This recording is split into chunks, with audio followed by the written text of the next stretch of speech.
Last दो videos में हमने पीपीपी से रिलेटेड कुछ एक इंपॉर्टेंट कंसेप्ट्स को कवर किया एंड वो कंसेप्ट से related to KYC AML, related to money laundering, anti money laundering, CFT guidelines and साथ के साथ जो एफआईयू आईएनडी को रिपोर्ट सबमिट होती थी उनसे रिलेटेड हमने चीजों को कवर किया, तो काफी ज्यादा इंपॉर्टेंट। अब उसी को नटशेल में हम एक वन लाइनर फॉर्मेट में कवर करने वाले हैं। तो इस वीडियो में आपकी पूरी की पूरी रिवीजन होने वाली है लास्ट दो वीडियोस की एंड कुछ एक नई चीजें भी आपको जानने को मिलने वाली। सो वीडियो को एंड तक जरूर गो थ्रू करना है एंड अगर आप चाहते हो कि आपको जेआईबी के चारों पेपर्स की कंप्लीट पीडीएफ मिल जाए तो इस नंबर के ऊपर जेआईबी पीडीएफ लिख करके व्हाट्सएप कर दो। सारी की सारी पीडीएफ आपको मिल जाएंगी ए टू जेड हमारी एप्लीकेशन के through as well as website के थ्रू। तो चलिए चलते हैं वीडियो पर। The first line it's related to if a bank has rented a locker to a customer, the relationship between the customer and the bank is that of. तो हमने different type of banker customer relationship को read किया था। अब जो space देता है वो कौन कहलाता है? That said to be the lessor, यानी कि जो पर्सन स्पेस को रेंट आउट करता है वो पर्सन कहलाता है लेसर एंड जिस पर्सन को स्पेस दी जाती है वो पर्सन कहलाता है लेसी। अब लॉकर के केस में स्पेस कौन देता है? जो बैंक होता है वो लॉकर स्पेस को देता है, तो बैंक होगा लेसर एंड कस्टमर को क्योंकि स्पेस दी जाती है तो उसके केस में कस्टमर होगा lessee. That is actually the main thing related to it. अच्छा एक चीज और बताओ, लोकर के केस में मैक्सिमम नॉमिनेशंस कितनी अलाउड होती हैं? 1, 2, 3 और 4। जल्दी से जल्दी कमेंट सेक्शन में कमेंट कर देना। I will be posting the right answer there only, right. Further चलते हैं नेक्स्ट के ऊपर। It says a duplicate demand draft has been issued by the bank, यानी कि बैंक ने एक डुप्लीकेट डिमांड ड्राफ्ट इशू किया है बाय ऑब्टेनिंग इंडेमनिटी बॉन्ड, यानी कि इंडेमनिटी बॉन्ड बैंक ने ऑब्टेन कर लिया। इंडेमनिटी बॉन्ड अगर आप नहीं जानते हैं तो ये बैंक को सेफगार्ड करता है कि इन केस अगर जो गुमा हुआ एक डिमांड ड्राफ्ट है वो मिल जाता है, उसकी तरफ से कोई नुकसान होता है तो बैंक की कोई जिम्मेदारी नहीं होगी, अल्टीमेट लायबिलिटी जो होगी उसके केस में कस्टमर की बन जाएगी। That's the main thing related. उसके रिलेटेड इंडेमनिटी बॉन्ड ले लिया है तो रिलेशनशिप क्या एग्जिस्ट करेगा between the bank and the purchaser? तो बैंक और परचेजर के बीच में क्या रिलेशनशिप एग्जिस्ट करता होगा?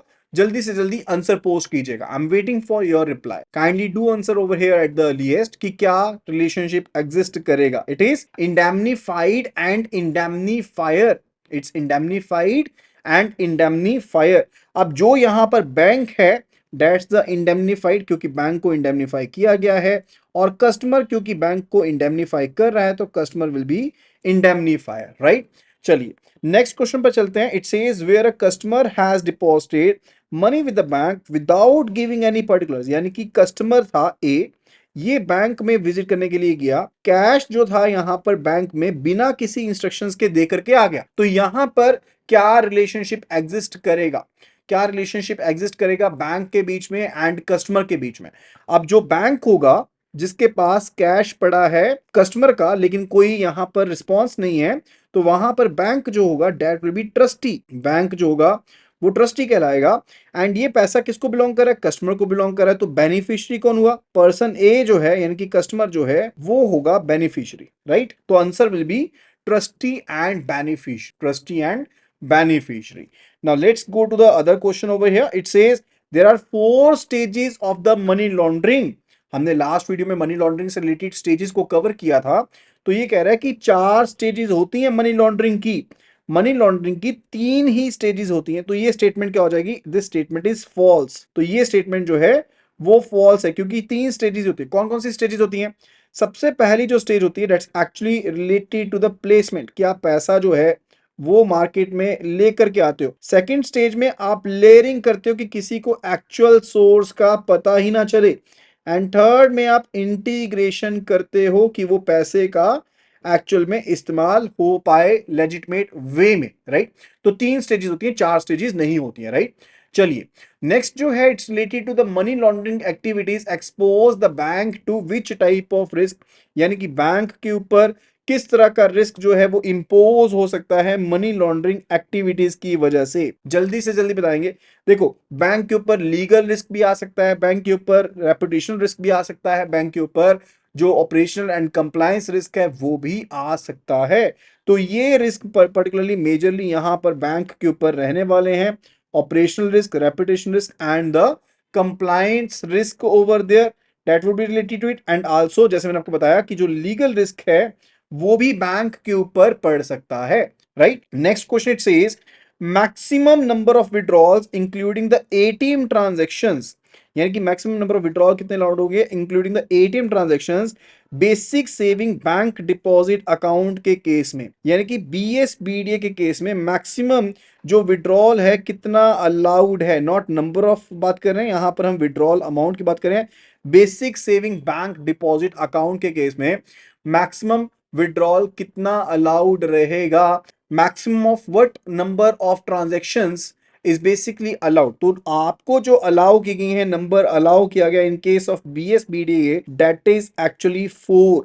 तो 4 ट्रांजैक्शंस जो हैं वो यहां पर अलाउ की जाती हैं। Next it says with a bank who is responsible for implementation of the compliance with the KYC policy. तो केवाईसी पॉलिसी के साथ कौन पर्सन कंप्लाई करने के लिए जिम्मेदार होता है? तो जो प्रिंसिपल ऑफिसर होता है, जो प्रिंसिपल ऑफिस होता है जो कि आरओ या एचओ लेवल पर रहेगा, उनकी मेन रिस्पॉन्सिबिलिटी रहती है, उनकी मेन रिस्पॉन्सिबिलिटी रहती है। इसके अलावा जो डेजिग्नेटेड डायरेक्टर है, जो डेजिग्नेटेड डायरेक्टर होते हैं, उन्होंने रिपोर्टिंग करनी होती है किसको? एफआईयू आईएनडी को रिपोर्टिंग उन्होंने करनी होती है, right. Further how many reports are to be submitted by the banks to FIU IND. तो एफआईयू आईएनडी के पास कितनी रिपोर्ट सबमिट करनी पड़ती हैं अंडर ट्रांजैक्शन मॉनिटरिंग?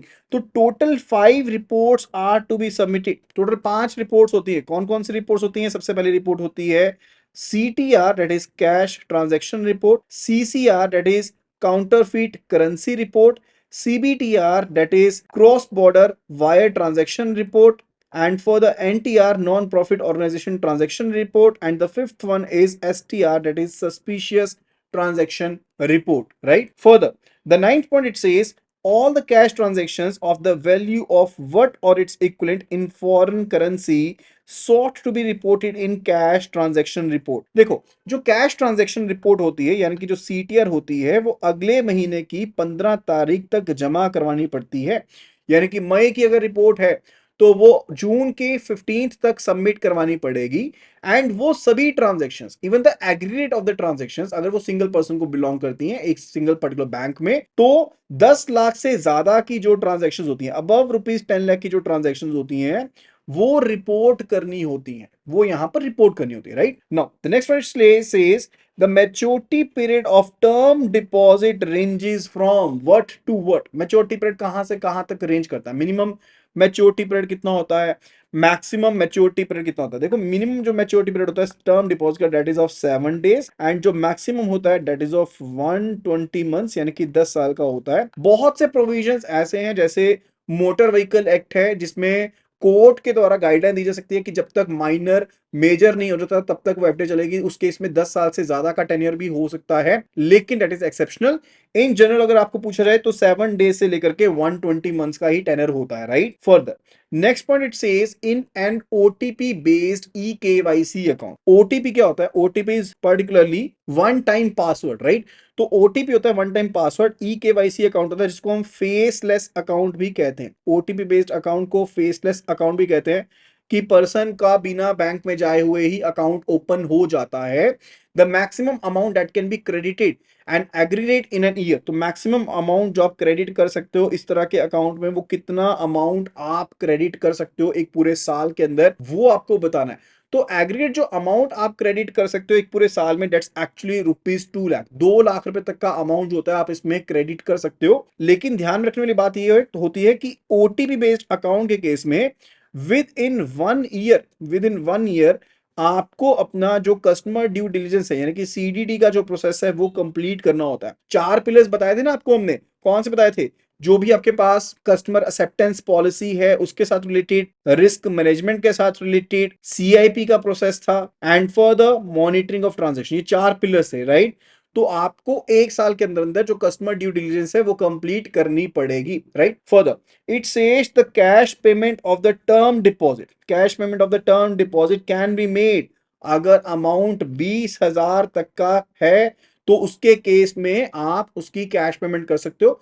उसके ऊपर की कोई भी जो पेमेंट होगी वो अकाउंट के थ्रू ही राउट होनी चाहिए, या फिर ड्राफ्ट आप इशू करेंगे, not other than that, right. Further it's related to in case of lease financing, lease financing के केस में, लीज फाइनेंसिंग का कंसेप्ट क्या होता है, let me just tell you one thing. Let's say the case कि person A है जिसको यहां पर सामान खरीदना है, ठीक है, लेकिन इस सामान को लीज पर ले लेता है। लेट्स से एक XYZ कंपनी है, इसे लीज पर ले लेता है।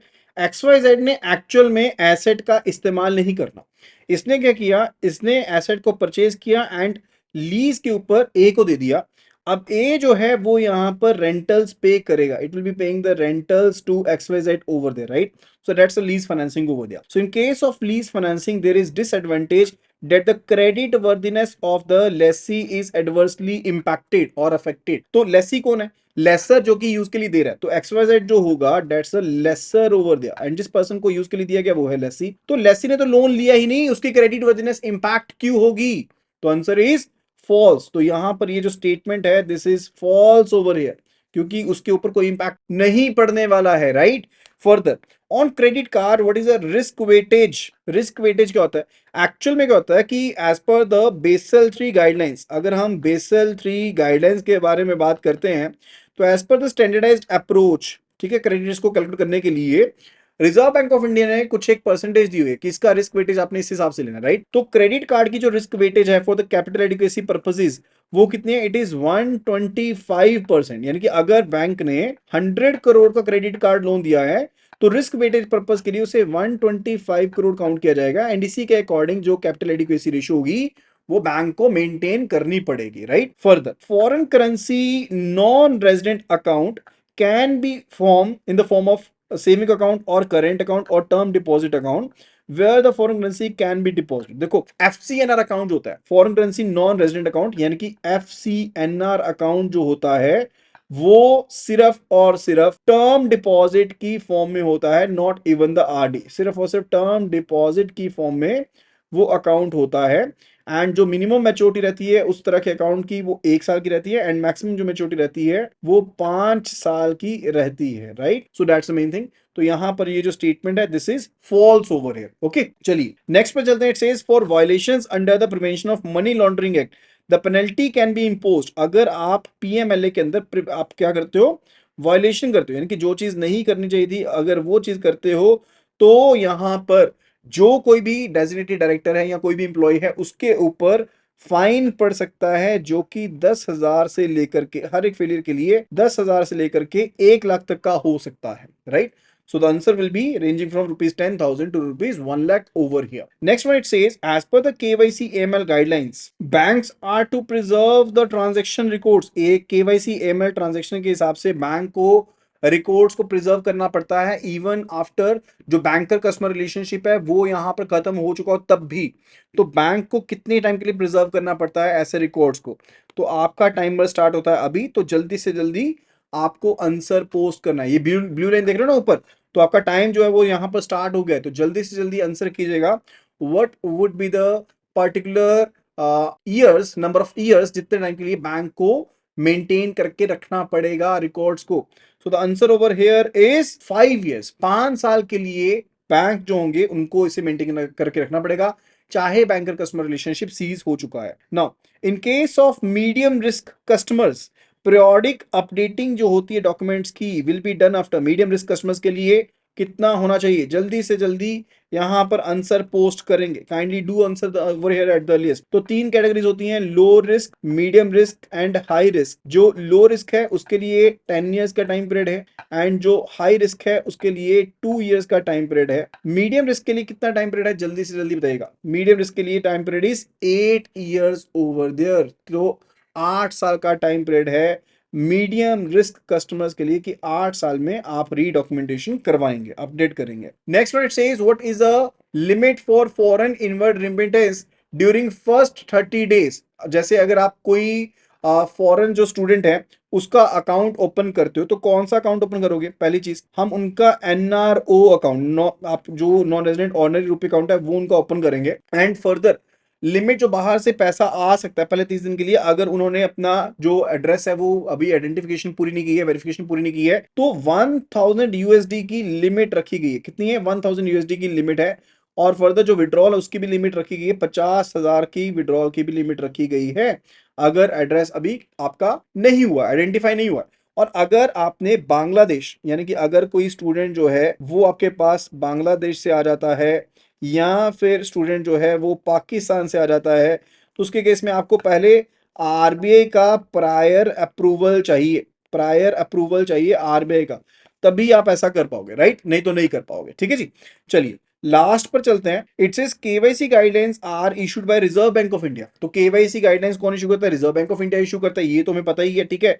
डायरेक्ट करता है, क्या करता है? डायरेक्ट करता है बैंक्स को फॉलो करने के लिए। तो कौन से सेक्शन एंड कौन से एक्ट के अंदर करता है? पहला आंसर है बैंकिंग रेगुलेशन एक्ट जो है उसके अंदर ये पर्टिकुलरली गाइडलाइंस डायरेक्ट की जाती है रिजर्व बैंक ऑफ इंडिया द्वारा।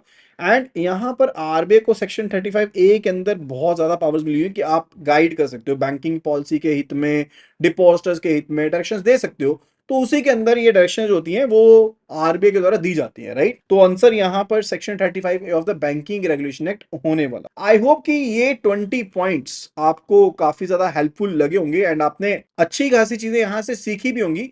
तो अगर आपको वीडियो पसंद आई तो फटाफट से वीडियो को लाइक कर देना एंड वीडियो को शेयर भी कर देना अपने फ्रेंड्स के साथ, कलीग्स के साथ, जो भी यहाँ पर जेआईबी की तैयारी कर रहे हैं। और स्क्रीन पर दिए गए नंबर पर व्हाट्सएप कर दो फटाफट से, ताकि आपको सारी की सारी पीडीएफ मिल जाए। So that will be all ready to this video. Thank you so much and see you again in the next video.